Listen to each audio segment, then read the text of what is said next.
Are you any good? At singing? I'm a hidden gem. Americana is directed and written by Tony Tost. The film stars Sweeney, Paul Walter Hauser, Halsey, Simon Rex, Eric Dane, and Zane McClarnon. According to IMDb's plot synopsis, the lives of local outsiders and outcasts violently intertwine when a rare Lakota ghost sure falls into the black market in a small South Dakota town. Folks, we are near the end of the summer films. Sad thing indeed, because usually a lot of the times that is where we tend to see a lot of movies during this time, or if you're like me, you pretty much see any movie that you can get your hands on. And while this may not be the last summer film, I will say I've been really enjoying them. They've been a ton of fun. And now let's talk about one that I feel like is not going to get a lot of attention, because while you have movies like The Naked Gun, Freakier Friday, or even Weapons getting more attention because of course they are from big studios, of course, Lionsgate decided, well, you know what, we'll release a movie of our own. I mean, sure, last year around this time we certainly didn't give you a good one, so hey, maybe this time will work out. This is definitely one film that isn't going to be getting a lot of attention compared to the other films. Those movies that I mentioned, they're getting the most, but I was interested in what this was.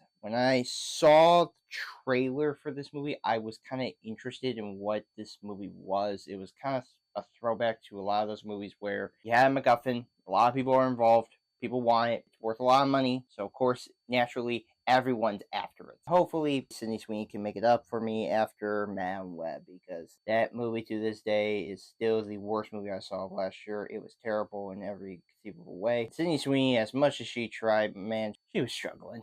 But then again, everyone was struggling in that movie. But at this point, she's getting more attention with the American Eagle ad than this film in general. I don't think anybody's even going to be talking about this movie, because that ad itself is already just getting much more widespread attention than even this movie will ever have. But having now seen this film for what it is, and knowing that, hey, just if for nothing else, just see what this could be. This could go either way. Lionsgate, you let me down last year, so maybe you could make it up to be with this movie. But then again, you gave me something good in the form of Ballerina, so I can't really argue, but still. I would say I enjoyed what this film was. I thought it was a very entertaining, albeit very flawed movie. Because yes, there are a few problems I do have with this film, and while those problems do hinder this movie, it's still a fun film that just knows what it is. If you are into the whole idea of, like I said, MacGuffin, everyone's after it, then I think this is a movie up your alley. But if you are sitting there thinking, like, is this definitely worth something that is of high quality caliber? Not really, but it's not one that I'm angry about. But before commenting on my issues, here are the positives that I do have. Performances are enjoyable. Everyone in the cast does a nice job with keeping the movie interesting, leading to good chemistries between everyone in the film, whether it be Sweeney and Paul Walter Hauser, Halsey, Eric Dane, or the little kid in the film, or even the little kid in Zane McClarnon. Either way, there is a good amount of camaraderie whenever they're in a scene together. They all feel like they've spent time with one another and actually having to feel like they are having good line reads with one another and making this all work. Not everyone's like the big standout, but I will say everyone does lend a hand in contributing what this movie was. The direction is exceptional. Director Tony Tost manages to shift and steady the film, especially when it's set in South Dakota, taking us on a ride. There is something I can say that Tony Tost does well at, is building out the landscape, but also just throwing us into this town and how these outsiders and these outcasts, how they all interact in terms of going after this shirt is just funny. But it is also just showing how much Tony Tost is willing to lend the feeling of showcasing us this story, but also straddling us along as it keeps on going and going. And I found that to be really interesting to see how much, for a film of this nature, it keeps you still entertained because of not just the actors, but just overall how he is able to frame and position things in terms of trying to showcase to us how this story unfolds. The cinematography is gorgeous. Cinematographer Nigel Buck captures the open wilderness of South Dakota that Mayfield lived in, showcasing the different sides of the state. How this movie looks is incredible. It really showcases the open landscape of South Dakota, it does make you feel like this is a small town where these people are just normal, average Joes that you would come across in a normal small town.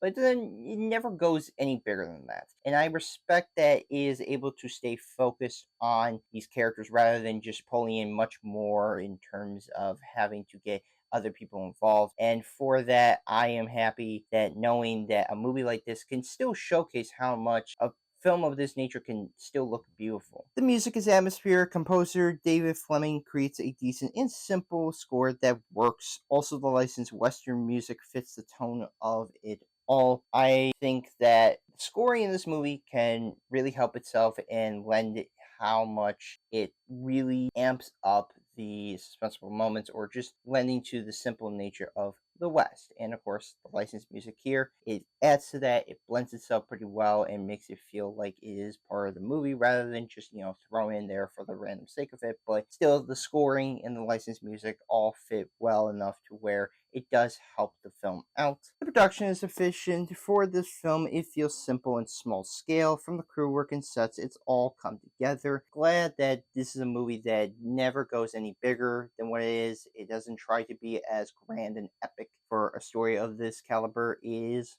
small and it is simple, which is good because if it had gone any further than that, it just would have gotten ridiculous and really dumb real quick. Thankfully, they are able to stay within the confines of making sure that it is following not just these characters, but just following the simple day-to-day life of how you would see this town and how these people would interact. The writing is solid. Tony Tost writes a script that is witty and funny on conversations between characters, leading to actually generally hilarious moments, especially with the little kid in the movie who is trying to culturally appropriate Native American history and try to act as if like he is the spirit of a Native American, which kind of leads to some hilarious moments and interactions, especially with Zane McClarnon. There is actually a pretty good back and forth banter between the two that does actually lead to something that is kind of funny. But overall, I think the script is witty enough to know what it is and how it all works, and it never really feels as if it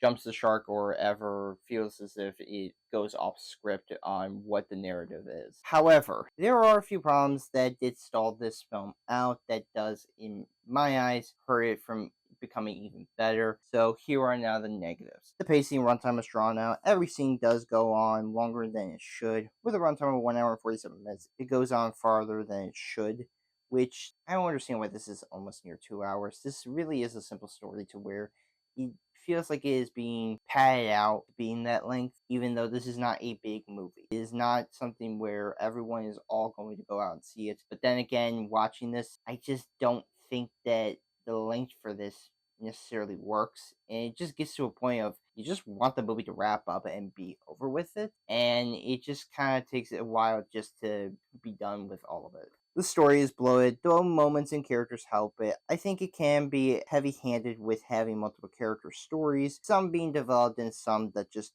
aren't. The story that involves Halsey and her little brother, or you have Sydney Sweeney and Paul Walter Hauser in the film. Their stories are a little bit developed, but I just feel like everyone else, not really that much, especially when it comes to the one story about this indigenous group that is trying to preserve, of course, indigenous history and, of course, something that is important to them. But I feel like their storyline just never goes any further than just, hey, we're just trying to save indigenous people's heritage and history, which is cool. I like that. It doesn't go any further. It doesn't feel like it never goes into their story and what they've had to do. It just kind of feels like they're just thrown in here because, hey, it's a Native American shirt. They need to be here. So, and of course, there's this buyer in the movie that Simon Rex plays, and I feel like his motives is just purely money. But even then, his storyline's just not that much other than just a guy who just wants the shirt.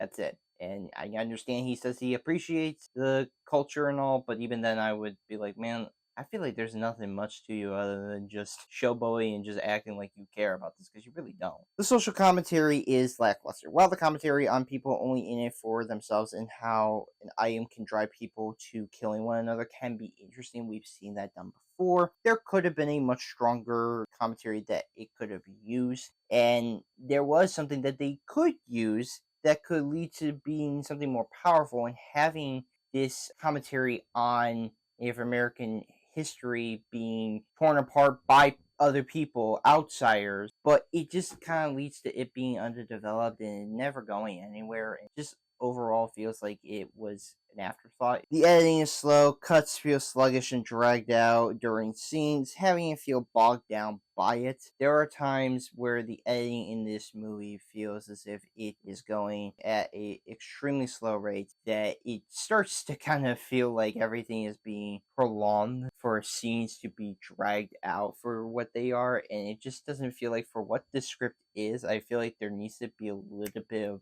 quickness when it comes to the editing, and it just never really gets to that point. It just all kind of feels like a slow burn, and while I understand that can work, I feel like with what this movie is, I don't think that it should have ever been like that. It still has a bit of life that will keep audiences mildly entertained for what it wanted to achieve. It does a decent job at it. Still, I do think it could have been more to make it a bit better for what it is, because I do see the potential in this movie, and I think I can see how much this movie can have some sort of impact with regards to the commentary on not just how Native Americans, how they're not only treated, but how their history is just being torn apart by other people, when really that is not even their history. Even though they are in it for the money, it just seems like nothing was really that developed when it came to that whole talking point, or this group of indigenous people trying to get that shirt. And it just seems like they focus on so many other people that it seems like this group doesn't really matter by the end, because it just seems like, while you could say that, oh, well, it gets resolved, it does, but I just kind of feel like the two other stories are the most important ones in this one. For as much as this story is part of it, it just feels like an afterthought by the end. Not the most amazing film, but it's one that I think anybody could enjoy, but that's up to a lot of people. I'm going to give Americana a 6 out of 10. It's alright for what it is. It's not going to harm anybody. If you want something that, like I said, if you like these types of movies where it is a MacGuffin that everyone's after and meet these really quirky, wacky characters, you can have some enjoyment. I just don't think it is a film that is going to get a lot of people really that much excited for, and maybe some people might be bored by it because of, like I said, the pacing and runtime and how the editing is put together. I can see how people can find this movie pretty boring, but I do think that there is potential in this movie to have been better.